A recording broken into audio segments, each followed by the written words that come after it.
The blizzard swallows Highway 287 whole, turning the world into a screaming void of white. Cole's wipers battle snow that falls sideways, thick as static on a dead channel. His 7-year-old sleeps in the back seat, clutching his stuffed rabbit. Then the sky tears open.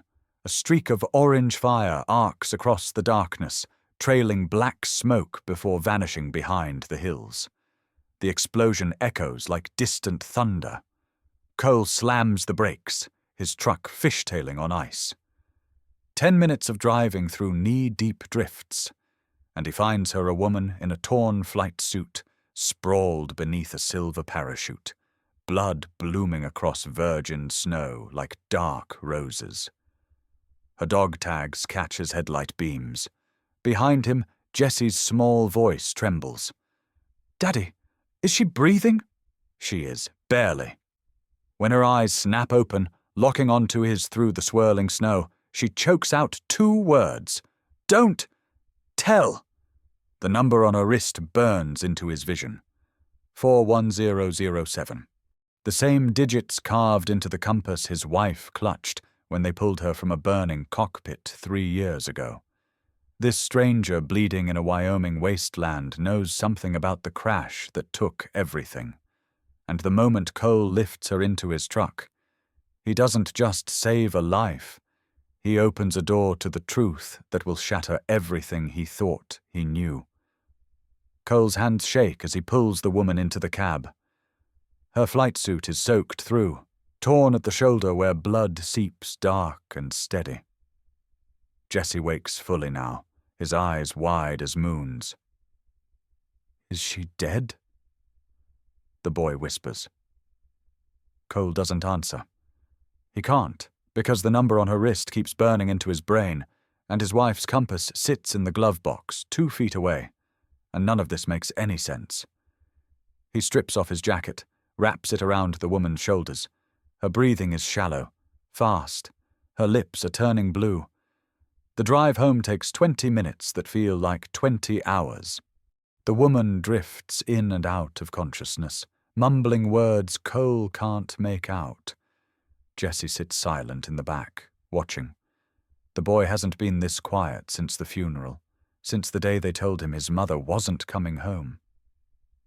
Cole grips the wheel harder, trying not to think about that day, trying not to wonder why this stranger has Lila's number tattooed on her skin like a brand.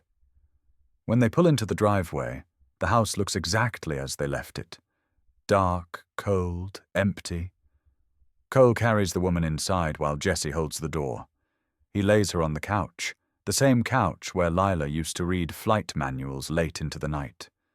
The woman's eyes flutter open again, focusing on him with an intensity that makes his breath catch. "Water," she croaks. Cole brings her a glass. She drinks half, coughs, drinks more. Then she looks at Jesse standing in the doorway, small and scared, and something in her expression cracks. "I'm sorry," she whispers, and Cole doesn't know if she's talking to him, or to the boy, or to someone else entirely. He fetches the first aid kit from the bathroom. The cut on her forehead needs stitches, but he's done field dressing before worked construction for years before Lila died, before everything fell apart. He cleans the wound with steady hands while she bites down on a folded towel. Jesse brings warm blankets without being asked. The boy is good at that, reading what's needed without words. 3 years of just the 2 of them will do that. When Cole finishes bandaging her head, he sits back and asks the question that's been clawing at his throat since he found her. "Who are you?" The woman closes her eyes. For a long moment he thinks she won't answer. Then she opens them again, and there's something in her gaze that looks like guilt. "Reese," she says. "Just one word, just a name." Cole waits, but she doesn't offer more. He pulls up a chair, leans forward. "The number on your wrist." 41007. "Where did you get it?" Reese's face goes pale, paler than it already was. She looks at her wrist like she forgot it was there, like she wishes it would disappear. It's my training unit, she says quietly. Oh, Edwards Air Force Base. Cole's heart stops. Edwards. That's where Lila worked. That's where Lila died.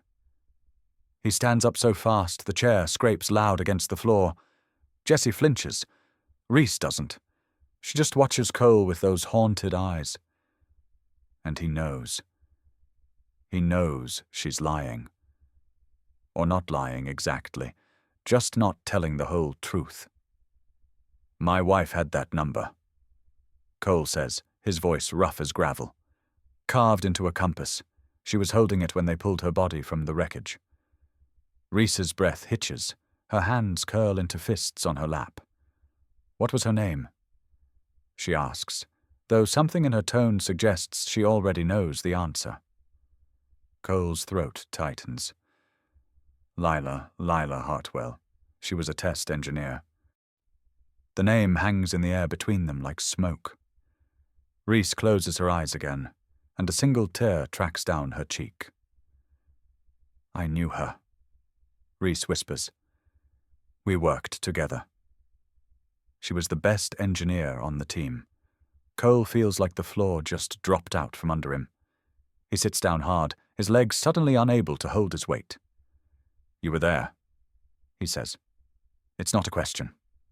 Reese nods slowly. I was there the day she died. I saw the plane go down.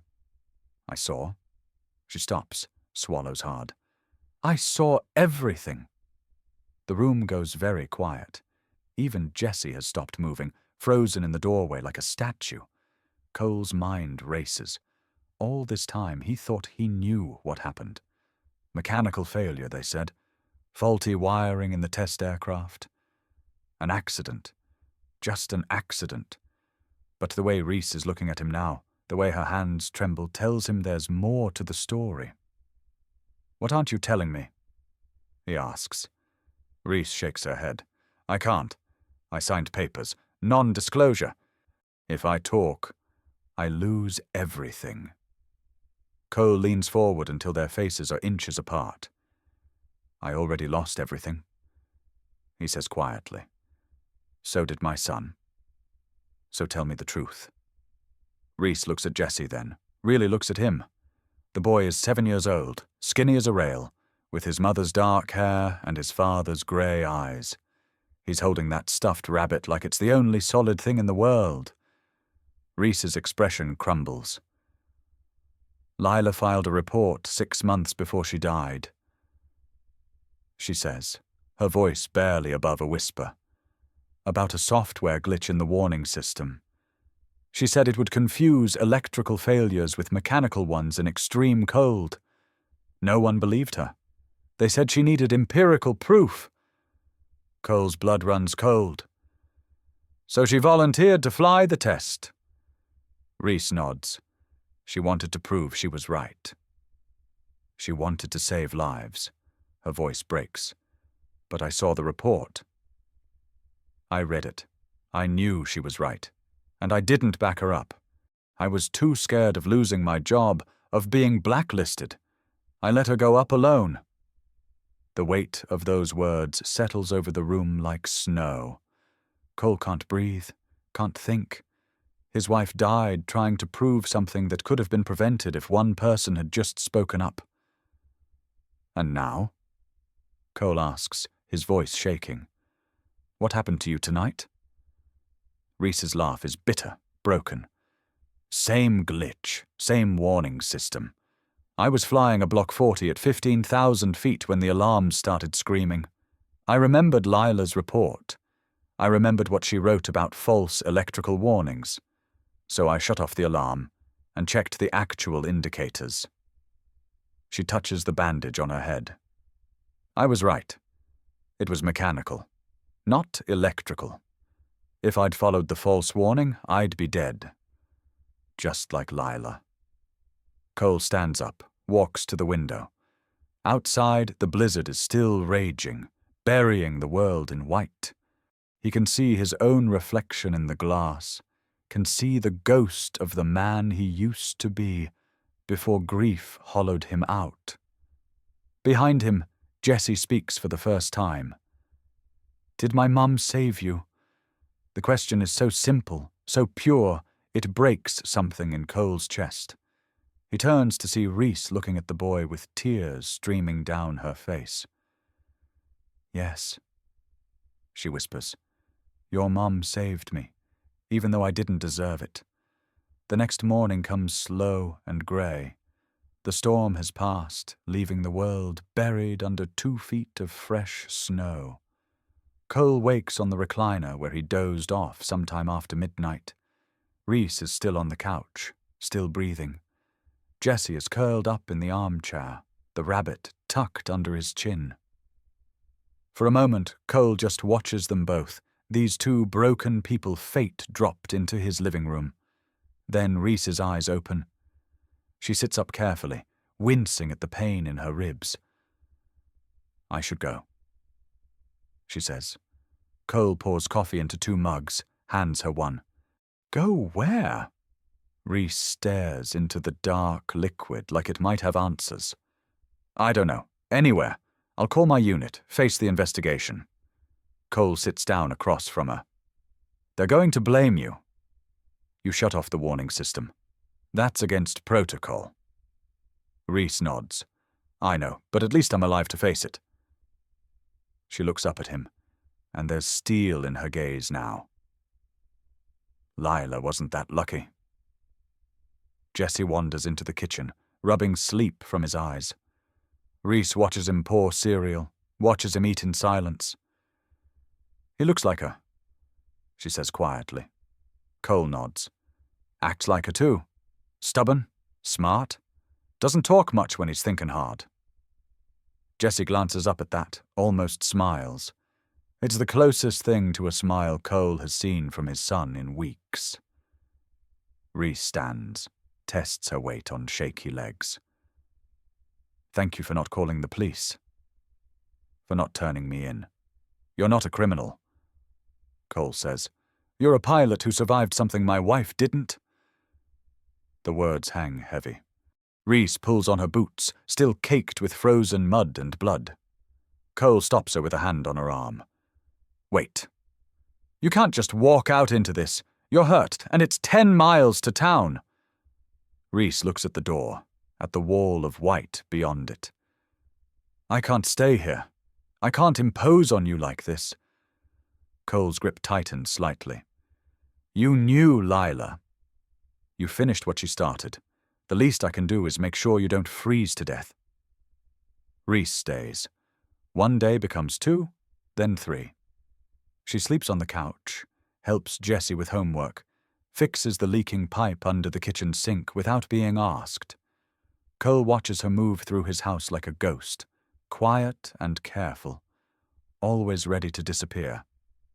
On the 4th morning, she makes pancakes. Jesse eats 3. Cole catches himself almost laughing at the syrup on the boy's nose, then remembers he's not supposed to feel anything close to happiness anymore. That afternoon, a black sedan pulls into the driveway. Cole sees it through the window, and his stomach drops. Reese sees it too. Her face goes white.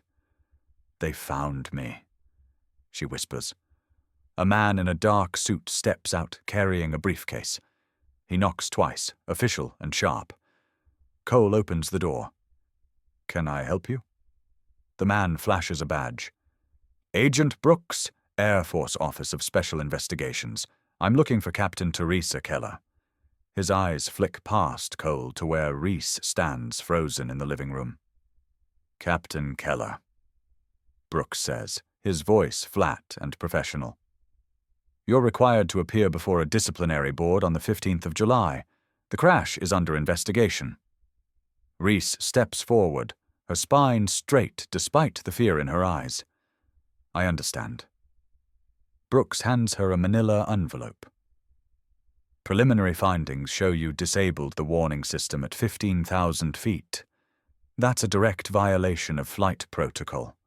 The board will determine if criminal charges are warranted."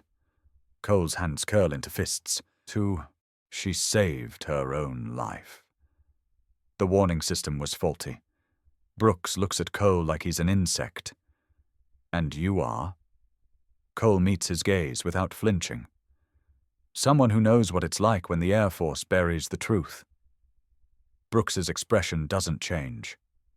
Captain Keller is required to remain in state pending the investigation. No contact with media. No unauthorized discussions of the incident. He turns back to Reese. Do you understand these terms? Reese nods. Yes, sir. Brooks leaves without another word. The sedan disappears down the snow-packed road. Reese sits down hard on the couch, the envelope trembling in her hands. They're going to crucify me, she says, just like they would have crucified Lila if she'd survived. Cole sits beside her. Not if we can prove the system was faulty. Not if we have evidence. Reese laughs, but there's no humor in it. With what? Lila's report? They buried that 3 years ago. It's probably in a shredder by now. Cole stands, walks to his bedroom. When he comes back, he's carrying a lockbox. He sets it on the coffee table, keys in the combination. Inside are Lila's things. Her wedding ring, her pilot's wings, her leather flight jacket, and underneath it all, a thick folder of papers. Cole pulls it out, hands it to Reese. She kept copies of everything, every report, every test result, every email where someone told her she was wrong. Reese opens the folder with shaking hands. Page after page of technical data, meticulously documented. Graphs showing temperature variance, logs of false warnings, and at the bottom, Lila's final report, dated 2 weeks before she died. This is it. Reese breathes. This is everything we need to prove the system is flawed. She looks up at Cole, and for the first time since he found her bleeding in the snow, there's hope in her eyes. But we need more. We need the black box data from my crash. We need to show the pattern matches exactly what Lila predicted. Cole pulls out his phone. I know someone. Former colleague from Boeing. He owes me a favor. He makes the call. 20 minutes later, he has a name and a number for an independent aviation analyst. The next 2 months blur together. Cole works nights analyzing data while Jesse sleeps. Reese makes calls to old contacts, digging up technical specs the Air Force doesn't want public. They work side by side at the kitchen table, building a case one piece of evidence at a time. Jesse watches them, quiet as always, doing his homework in the corner. Sometimes Cole catches the boy staring at Reese with something that looks like hope. It terrifies him. He can't let Jesse get attached, can't let any of them believe this is permanent. But Jesse is already attached. Cole sees it in the way the boy shows Reese his drawings after school, the way he asks her to check his spelling tests, the way he laughs, actually laughs when she tells him stories about flying through clouds. One night, Cole finds them on the back porch. Reese is pointing out constellations, and Jesse is asking questions about stars and navigation, and whether his mother used to look at the same sky. Reese's voice is gentle when she answers. Your mum loved the stars. She said they reminded her that even when things seem dark, there's always light somewhere. Cole's throat tightens. He turns away before they can see him. Later, after Jesse is in bed, Reese finds Cole in the garage. He's working on an old motorcycle, something to keep his hands busy, his mind from spinning. You don't have to do this, Reese says quietly. Help me, I mean. You've already done more than anyone would. Cole doesn't look up from the engine. Lila would want me to. Reese steps closer. Is that the only reason? The question hangs in the oil-scented air. Cole sets down his wrench, finally meets her eyes. No, he admits. It's not. Reese nods slowly, like she already knew. I should leave before this gets complicated. Cole almost laughs. It's been complicated since the moment I found you. Reese moves closer still, close enough that he can see the scar forming on her forehead, the one that will always remind her she survived when Lila didn't. I'm terrified, she whispers, of the hearing, of losing my wings, of staying, of leaving, of all of it. Cole reaches out, cups her face in his grease-stained hand. Join the club. They don't kiss. Not yet. But something shifts between them, some invisible line crossed. From that night on, they stop pretending this is temporary. Reese starts keeping her things in the guest room instead of her duffel bag. Jessie starts setting 3 places at the table without being asked. Cole starts sleeping more than 4 hours a night. The house, which has felt like a tomb for 3 years, starts to feel almost like a home again. But the hearing looms. July 15th. 3 weeks away. 2 weeks. 1. The night before, Cole can't sleep. He finds Reese on the back porch again, staring at the stars. You ready? He asks. She shakes her head. I keep thinking about Lila. How scared she must have been in those last seconds. How alone. Cole sits beside her. She wasn't alone. She had you, all of you who believed in her work, even if you were too afraid to say it out loud. Reese's jaw tightens. I was a coward. Cole takes her hand. You were human. And now you get the chance she didn't, to make it right. The hearing room at Warren Air Force Base is sterile and cold. 5 officers sit behind a long table. Reese stands at attention in her dress uniform, every button polished, every crease sharp. Cole sits in the gallery with Jessie, the boy's small hand gripped tight in his. The lead officer, a colonel named Merrick, opens the file in front of him.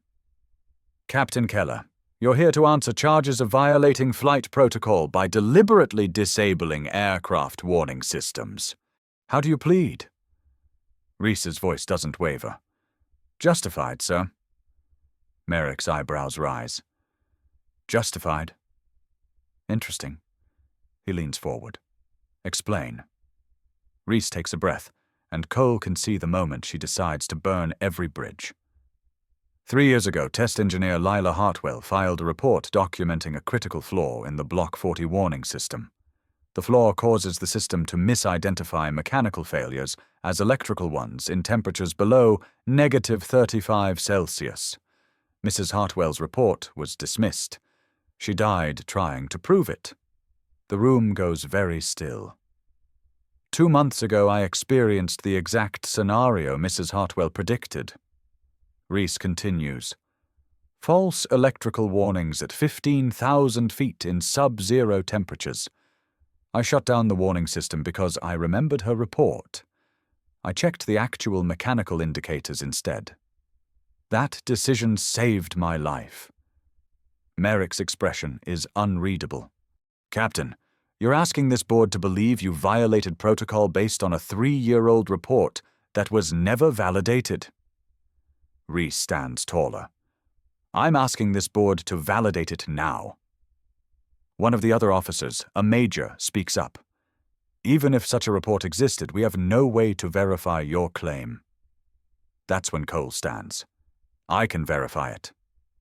Every head turns. Merrick frowns. Who are you? Cole steps forward. Cole Brennan, aerospace engineer, former Boeing contractor, and Lila Hartwell's widower. He places a thick folder on the table. This is my wife's complete research.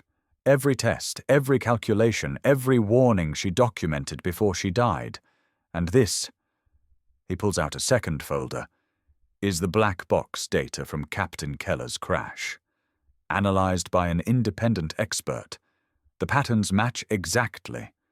The room erupts in whispers. Merrick holds up a hand for silence. He opens the first folder, scans the pages. His face grows darker with each one. This should have been reviewed, he says quietly. Another officer leans over, reads. Sir, if this is accurate, we have a fleet-wide safety issue. Merrick looks at Reese. Captain, did you know about this report before your incident? Reese meets his gaze. Yes, sir. I read it when Mrs. Hartwell first filed it. I didn't support her then. I was too afraid. I won't make that mistake again. The board goes into recess. 30 minutes of waiting that feel like 30 years. Jessie sits pressed against Cole's side, silent and tense. Reese stands by the window, her reflection ghostly in the glass. When the board returns, Merrick's expression is grave. After reviewing the evidence, this board finds that Captain Keller acted appropriately given the circumstances. All charges are dismissed. Cole feels Jessie's grip relax. Reese's eyes close briefly, her shoulders dropping. But Merrick isn't finished. However, he continues, Captain Keller will be grounded for 6 months for psychological evaluation and retraining. Additionally, the Air Force will immediately review all Block 40 and Block 50 warning systems. Mrs. Hartwell's report will be reinstated to the official record. He looks at Cole. Mr. Brennan, your wife's work likely saved lives today. The Air Force owes her a debt. Cole's throat is too tight to speak. He just nods. Reese salutes, her hand trembling slightly. Thank you, sir. Outside the hearing room, Reese leans against the wall and slowly slides down until she's sitting on the floor. Cole sits beside her. Jessie stands in front of them both, looking between them with his serious grey eyes. Does this mean you don't have to leave? The boy asks Reese. She looks at Cole, a question in her gaze. Cole takes a breath. I got a job offer. In Seattle. Boeing wants me back as a senior consultant. Jessie's face falls. We're moving. Cole nods. We need a fresh start, buddy. New house, new school, new everything. Jessie looks at Reese. Is Miss Reese coming? The silence stretches. Reese stands, brushes off her uniform. Jessie, I have to stay here for 6 months for retraining. Jessie's lower lip trembles. But after? Will you come after? Reese kneels down to his level. I don't know, sweetie. That's not up to me. Jessie looks at his father. Dad? Cole feels the weight of the question, feels the weight of the last 3 years and the last 2 months, and this moment where he has to decide whether to protect his heart or open it. It's up to Reese. Cole says carefully. Seattle is a long way from here. She has a career, her whole life in the Air Force. Jessie's eyes fill with tears. But we're a family now, aren't we? The words hit like a punch. Cole looks at Reese, sees her eyes shining, sees her hand pressed to her mouth. Jessie. Cole starts, but Reese shakes her head. She pulls the boy into a hug. You are the bravest kid I've ever met. She whispers, and yes, we're a family, if your dad will have me. Cole stands slowly. You'd give up flying. For us. Reese straightens, still holding Jessie's hand. I'd give up the Air Force, not flying. Seattle has civilian flight schools. I could teach. She takes a breath. Your wife gave her life trying to make things safer. I could spend mine finishing that work, teaching the next generation so no one else has to die like Lila did. Cole's vision blurs. She'd like that. He manages. She'd like you. Reese steps closer. I'm scared, Cole. Scared I'll mess this up. Scared I don't deserve this. None of us deserve happiness, Cole says quietly. But all of us need it. He pulls her close, feels her arms wrap around him, feels Jessie squeeze between them. They stand there in the hallway of Warren Air Force Base, 3 broken people holding each other together, and for the first time in 3 years, Cole lets himself believe in tomorrow. Okay, Reese whispers against his shoulder. Okay, I'll come to Seattle. After my 6 months, I'll come home. Jessie makes a sound that's half laugh, half sob. Cole just holds them both tighter. 6 months later, on a grey January morning, Reese walks out of her final evaluation with her wings restored and a letter of recommendation in hand. She drives straight to the airport. The flight to Seattle takes 3 hours. When she lands, Cole and Jessie are waiting at baggage claim. Jessie sees her first, breaks into a run. Reese catches him, lifts him spinning. He's grown 2 inches, lost a tooth. Cole walks up more slowly, and when Reese looks at him, she sees something she's been afraid to hope for. Peace, forgiveness, future. Welcome home, Cole says, and kisses her right there in the terminal while travelers stream past, and Jessie makes exaggerated gagging noises that can't hide his grin. They drive to a house near Lake Washington. Small, blue, with a porch swing and a yard big enough for Jessie's projects. Reese's room is on the 2nd floor, next to Jessie's, across from Cole's. For now, Cole says, and the promise in those 2 words makes her breath catch. That night, they sit on the porch. Jessie is inside doing homework. The lake reflects the last of the sunset. I got a job, Reese says, teaching at Cascade Flight Academy. Civilian instruction. Cole takes her hand. You sure about this? Reese looks at the house, at the warm light spilling from the windows, at Jessie's silhouette bent over his books. I've never been more sure of anything. Cole leans back, pulls her close. They sit in comfortable silence as the stars come out. Inside, Jessie abandons his homework to build a model plane. Later, he'll show it to Reese, ask her about flaps and ailerons, and she'll explain everything with the patience Lila would have had. Months pass. The house fills with life. Jessie joins Little League. Cole designs a new generation of warning systems, better and safer.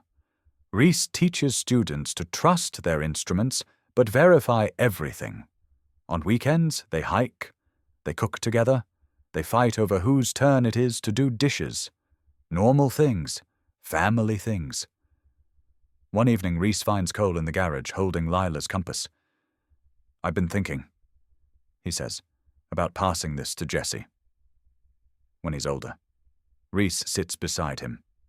He should have it. It's his mother's legacy. It's more than that now, Cole says. It's proof that one person standing up for the truth can change everything. He turns the compass over in his hands.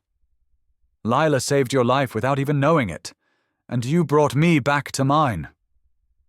Reese's eyes sting. I just wish I'd been brave enough when she was alive. Cole sets the compass down, takes both her hands in his. You're brave enough now. That's what matters. He pauses, takes a breath. Move in with me. Officially, not as a guest, as my partner. Reese's heart hammers. Are you sure? It hasn't even been a year. Cole's smile is soft and sure. I've spent 3 years afraid to feel anything. I'm done being afraid. Reese kisses him, slow and sweet. Yes, she whispers. Yes to all of it. That night they tell Jessie over dinner. The boy's face splits into a grin so wide it hurts to see. Does this mean I can call you Mom? He asks Reese. She freezes, looks at Cole. You don't have to, Cole says carefully. You had a mom. A really good one. Jessie thinks about this. Can I have 2? One who watches from the stars and one who teaches me to fly. Reese's vision blurs. She reaches across the table, takes Jessie's hand. I would be honored, she says. Jessie nods, satisfied, and goes back to his spaghetti like he didn't just rebuild their entire world. Cole catches Reese's eye, mouths, I love you, across the table. She mouths it back. Later, after Jessie is asleep, they stand in the doorway of his room, watching him breathe. The compass sits on his nightstand now, keeping watch. Think Lila would approve. Reese whispers. Cole wraps an arm around her waist. I think she'd be proud. He's quiet for a moment. You know what the best part is? Jessie's happy again. Really happy. I'd forgotten what that looked like. Reese leans into him. Me too. I'd forgotten what any of this felt like. They stand there until their legs ache, just watching the boy sleep, marveling at how life can break you open and then somehow, impossibly, put you back together into something new. 5 years later, Jesse stands on a stage at his middle school science fair, holding the compass. This belonged to my mother, he says to the assembled parents and judges. She was an aerospace engineer who discovered a critical flaw in military aircraft warning systems. She died proving she was right. He pauses, looks out at the audience until he finds Reese and Cole in the third row. But her work saved the woman who became my second mom. And together, they've made sure no other families have to lose someone the way we lost her. Jesse's project is a redesigned warning system using Lila's original research and Reese's flight data. It's sophisticated enough to impress the judges and win first place. Afterward, Reese hugs him tight. Your mum would be so proud, she whispers. Both of them, Jesse says and squeezes her back. Cole stands apart, watching them, his chest tight with emotion. Reese is 6 months pregnant now, round and glowing. Jesse has asked for a sister. They don't know yet what they're having, but Cole finds he doesn't care as long as they're all healthy. That night, they sit on the porch swing, the three of them squeezed together. Jesse has the compass in his hands, turning it over and over. Do you think she knows? He asks. About all of us? Reese and Cole exchange glances. I think she does, Cole says. I think she's been watching the whole time. Jesse nods, satisfied. He sets the compass on the railing, where it catches the last light of day. The needle points north, steady and true, just like it always has, just like Lila always was. I'm going to be an engineer, Jesse announces, like Mom. And then a pilot, like Reese. And I'm going to make things so safe that nobody's mom ever has to die in a plane. His voice cracks on the last word. Reese pulls him close. That's a good dream, kiddo. A really good dream. Cole looks at his son, sees Lila's determination in his eyes, sees the future stretching out bright and full of possibility. You'll do it too, he says. I believe in you. And he does. He believes in all of it now, in second chances and found families, and the way love doesn't replace what you lost, but grows around it like a tree around a stone. Above them, the first stars appear. Somewhere up there, Cole likes to think, Lila is smiling. Her work lives on in the warning systems being installed fleet-wide. Her memory lives on in the son who carries her name and her passion. Her love lives on in the family she never got to meet, but somehow brought together anyway. Cole pulls Reese closer, rests his hand on her belly, feels their daughter kick. Jesse leans against them both, the compass warm in his hands. And for the first time since the night the Air Force showed up at his door to tell him his wife was gone, Cole Brennan feels complete. The night deepens. Jesse falls asleep between them, the compass clutched to his chest. Cole carefully lifts the boy, carries him inside, tucks him into bed. When he comes back, Reese is still on the swing, looking up at the stars. What are you thinking? Cole asks. She turns to him, and her smile is soft and sad and hopeful all at once. That love doesn't end. It just changes shape, becomes something new. Cole sits beside her, takes her hand. Lila brought you to me, he says quietly. Even in death she was trying to save us all. Reese nods, unable to speak, past the lump in her throat. They sit in silence, the swing creaking gently, the lake shimmering beyond the trees. Tomorrow, Reese will teach 3 new students to trust their instruments. Cole will finalize designs for the next generation of safety systems. Jesse will wake up and ask for pancakes and show them both his plans for a model rocket. Normal things. Beautiful things. The things Lila fought for. The chance for all of them to live fully, safely, loved. Inside the house, on Jesse's nightstand, the compass glows softly in the moonlight. The number 41007 is just visible on its face, a reminder of where they've been and how far they've come. A reminder that sometimes the people we lose leave us gifts we don't recognize until much later. Lila's gift was truth, and truth, as it turns out, is the foundation everything else is built on. Truth and love, and the courage to keep going even when the sky tears open and everything falls apart. Cole and Reese sit on that porch until the moon rises high and the air turns cold. When they finally go inside, Cole pauses at Jesse's door, watches his son sleep with Lila's compass held tight. "Thank you," he whispers, not sure if he's talking to Lila or to Reese or to the universe itself. Maybe all 3. Reese slips her hand into his. "Come to bed," she says softly. And he does. In the morning, the sun will rise on a family that grief built and love restored. But tonight they rest, all of them, even the ghosts,